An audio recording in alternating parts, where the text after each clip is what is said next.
مزرعه هینترکایفک، مزرعه‌ای که هیچ وقت معلوم نشد هدف پشت قتلاش چی بوده.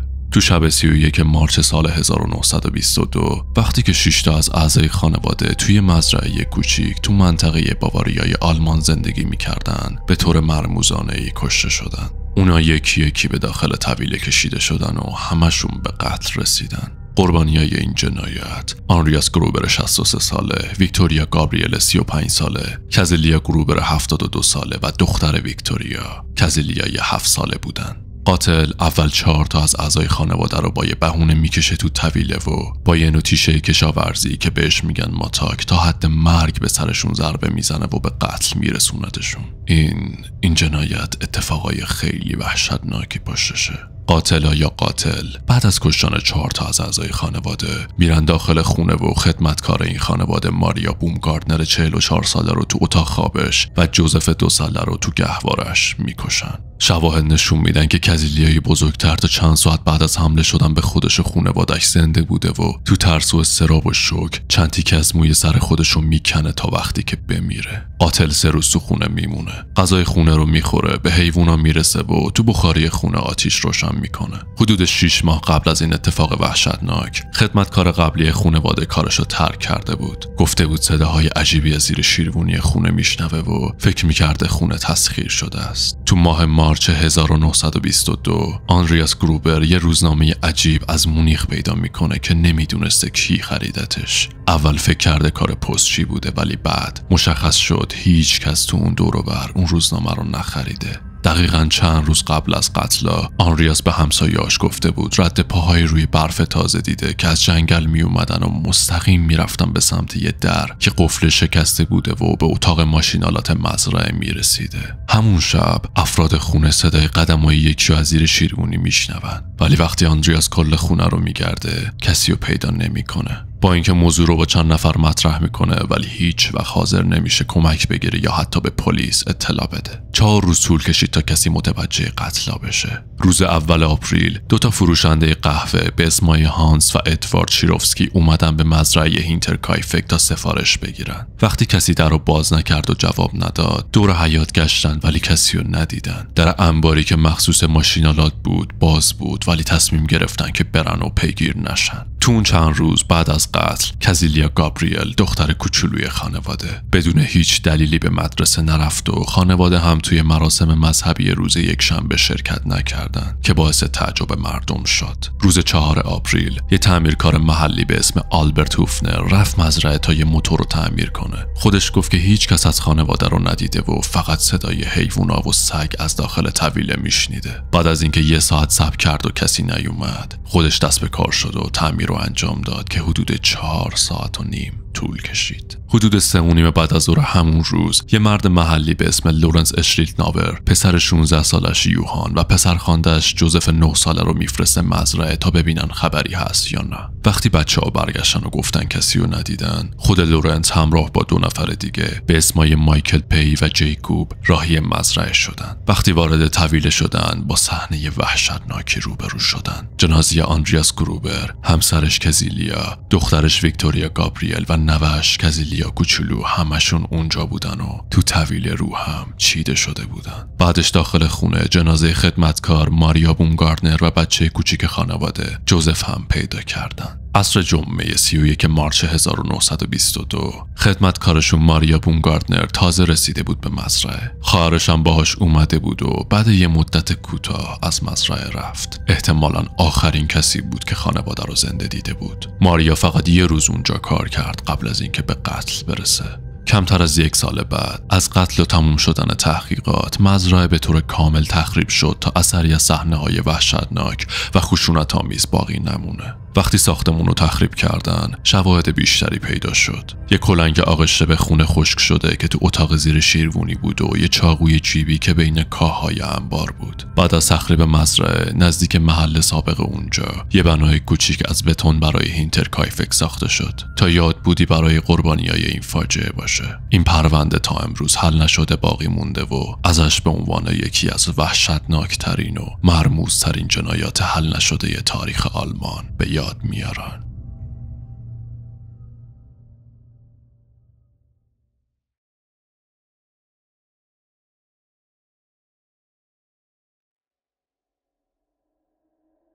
جونکو فوروتا، یه دانش آموز ژاپنی که تو 22 نوامبر 1972 به دنیا اومد. فوروتا تو سایتاما میساتو متولد شد. اون با پدر و مادر و برادر بزرگتر و برادر کوچیکش زندگی میکرد. تو جوونی به دبیرستان یاشیو مینا میرفت و از اکتبر 1988 به طور نیمه وقت توی یه کارخونه قالبسازی پلاستیک تو ساعات بعد از مدرسه‌اش کار میکرد. اون این کار رو برای پسنداز کردن پول برای سفر فارغ التحصیلی که برنامه ریزی کرده بود انجام میداد. فوروتا حتی یه شغل رو توی یه خورده فروشی لوازم الکترونیکی قبول کرده بود، جایی که قصد داشت بعد از فارغ التحصیلیش اونجا کار کنه. اون تو 16 سالگی خیلی زیبا و باهوش بود و آرزو داشت خواننده و یه آیدول ژاپنی بشه. همین موضوع اونو تبدیل کرده بود به مرکز توجه. بیشتر پسرای مدرسه میخواستن بهش نزدیک بشن و باهاش صحبت کنن. حتی شده برای 5 دقیقه. ولی اون خیلی متعهد و از نظر اخلاقی منظم بود. اون هر تلاشی برای نزدیک شدن به خودش رو رد میکرد. یکی از دانش آموزایی که شدیداً پیگیر جونکو بود، هیروشی میانو، رهبر دانش آموزای قلدر تو مدرسه.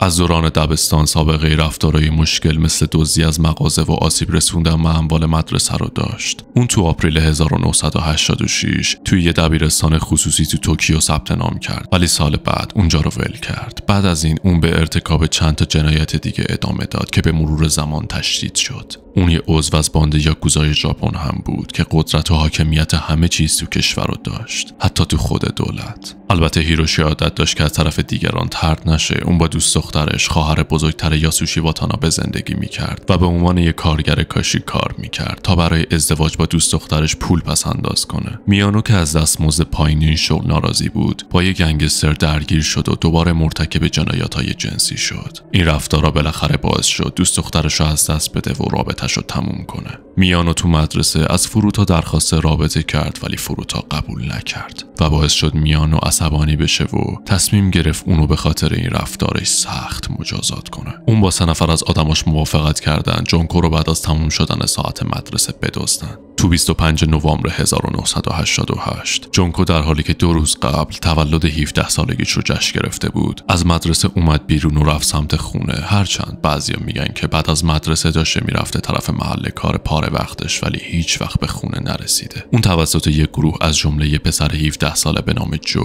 که بعدها با نام خانوادگی کامیساکو ازش یاد شد دزدیده شد. اونا گروگان خودشون رو توی یه خونه که متعلق به والدین کامیساکو بود 44 روز اسیر کرده بودن. جونکو تو تایمی که اونجا زندانی بود شکنجه های وحشتناکی روش میکردن. نزدیک به 400 بار مورد تجاوز قرار گرفت. بهش سوسک میدادن بخوره و اگه بالا می آورد مجبورش میکردن که استفراغش بخوره. هر روز کتکش میزدن و با دنبل و وزن صورتش رو له میکردن و مینداختن رو شکمش و زانوهاش. بهش گروهی تجاوز میکردن. اشیای مختلف تو اندامای جنسیش وارد میکردن و آتیششون میزدن. دست و پاهاشو با فندک و نفت میسوزوندن. در اثر شدت شکنجه ها جونکو قدرت راه رفتن، خوردن و حتی استفاده از دستشویی از دست داده بود. این شکنجه های وحشتناک و غیر انسانی تا روز 4 ژانویه 1988 طول کشید تا در نهایت جونکو زیر شکنجه جون داد. قاتلاتو کمتر از 24 ساعت بعد تو 5 ژانویه 1988 جسد جونکو رو توی یه بشکه 55 گالونی انداختن و اونو با بتون پر کردن. 4 قاتل بعد تحقیقات پلیس دستگیر شدن و به جرمشون اعتراف کردن. هیروشی میانوی 18 ساله، جو اوگورای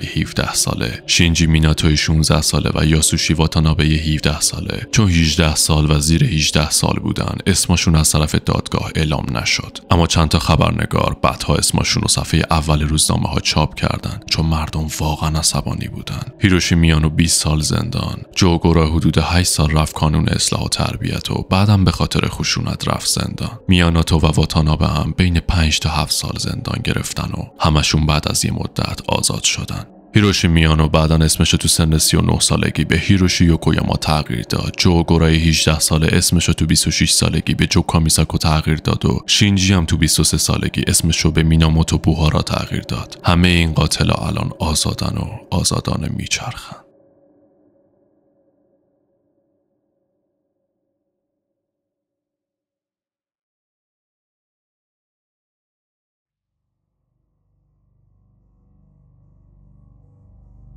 آیوان ماتسو، یه دانش آموز ژاپنی متولد سال 1999.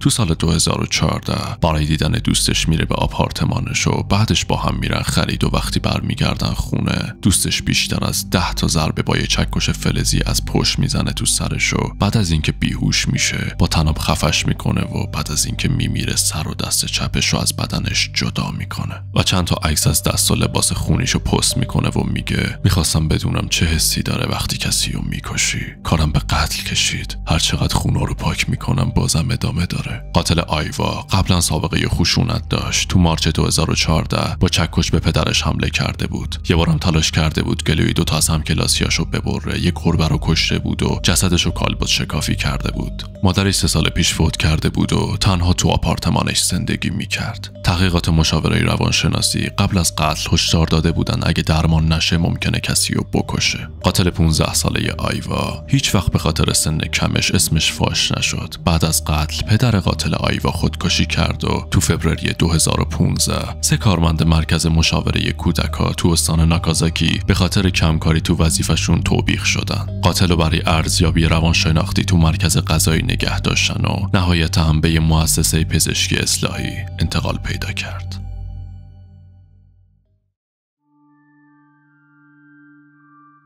سلام همگی، مرسی که تا اینجای ویدیو رو تماشا کردین.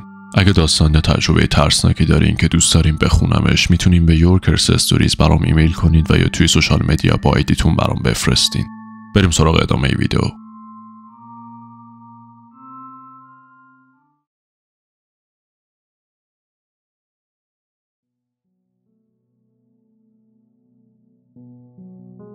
تو 8 اکتبر 2009 تو اوکلاهومای ایالات متحده یه منطقه روستایی تو کوههای سمبوئیس یکی از مرموزترین و ترسناکترین پرونده ناپدید شدن خانواده جیمیسون تو آمریکاست که هنوزم حل نشده. قربانیای این اتفاق بابی جیمیسون 44 ساله، شرلین جیمیسون 40 ساله و دخترشون مدیسون 6 ساله بودن. خانواده جیمیسون قصد داشتن از زندگی شهری فاصله بگیرن و به یه منطقه کوهستانی نقل مکان کنن. روزی که ناپدید شدن با کامیون سفیدشون برای بازدید از زمین جنگلی اوکلاهوما حرکت کردن، جایی که میخواستن خونه جدیدشون رو بسازن و یه زندگی جدید رو شروع کنن. چند روز بعد کامیونشون وسط جنگل پیدا شد. چیزایی که داخل کامیون پیدا کردن $32,000 پول نقد توی یک کیف، گوشیاشون، GPS، یک کیف دستی، چند تا کیف پول، اسناد شناسایی و سگ خانواده که هنوز زنده بود ولی در حد مرگ گرسنه بود و داشت میمرد. هیچ نشونه از دعوا یا درگیری نبود. این صحنه برای پلیسا خیلی عجیب بود. چرا یکی باید با این همه پول و بدون هیچ نشونه‌ای ناپدید بشه؟ چند روز قبل از ناپدید شدن این خانواده دوربین امنیتی خونه حرکات عجیب جیمیسونا رو ثبت کرده بود. بابی و شرلین بی احساس و آروم چند بار وسایل رو از خونه می آوردن به ماشین. انگار تو حالت خلسه یا تحت تاثیر دارو و هیپنوتیزم بودن. هیچ حرفی با هم نمی زدن. رفتارشون غیر طبیعی بود، طوری که انگار یکی دیگه کنترلشون می کرد. 4 سال بعد تو نوامبر 2013 3 تا اسکلت نزدیک محل رها شدن ماشین پیدا شد. استخونا تجزیه شده بودن و خورد شده بودن. جسدا متعلق به بابی، شرلین و مدیسون بود. وضعیت استخونا نذاشت دقیق بفهمن دلیل مرگ چی بوده. دختر خانواده ظاهراً یه اسباب بازی کوچیک تو بغلش بوده که خیلی ناراحت کننده و عجیب بود. ولی قبل از این ماجراها اتفاقای دیگه‌ای هم افتاده بود. بعضی نظریه‌ها میگفتن قتل به خاطر فرقه یا یه گروه مذهبی اتفاق افتاده. بابی به پدرش مظنون بود که توی فرقه مذهبی با فعالیت‌های مشکوک دست داره. بابی حتی از پدرش به خاطر تهدید به مرگ شکایت کرده بود. بعضی‌ها معتقد بودن اونا آگاهانه خودشونو از جامعه جدا کردن و ممکنه خودکشی کرده باشن، ولی به خاطر وجود پول زیاد این نظریه رد شد. بعضی‌های دیگه هم فکر می‌کردن ممکنه خانواده با قاچاق مواد مخدر درگیر شده باشن. پول زیاد و رفتار عجیبشون تو دوربین ممکنه نشونه این باشه. با توجه به یه سری یادداشت از مراسم‌های احضار روح، اجنده و نوشته‌های عجیب تو دفترچه‌های بابی، بعضیا معتقدن که دلیل ناپدید شدنشون ماورا و طبیعی بوده. نکته عجیب و ترسناکش اینه که شرلین یه مدت قبل از ناپدید شدنش چند تا نامه خشونت آمیز و افسرده نوشته بود. اون میگفت که تو خونش روح هست و حتی برای محافظت از خودش یه اسلحه زیر بالشش میذاشته. نشده. با وجود کشف اجساد، پلیس هنوز نتونسته علت یا نحوه مرگشون رو مشخص کنه. این پرونده یکی از مرموزترین و ترسناکترین معماهای حل نشده ایالت اوکلاهوماست و تا امروز حل نشده باقی مونده.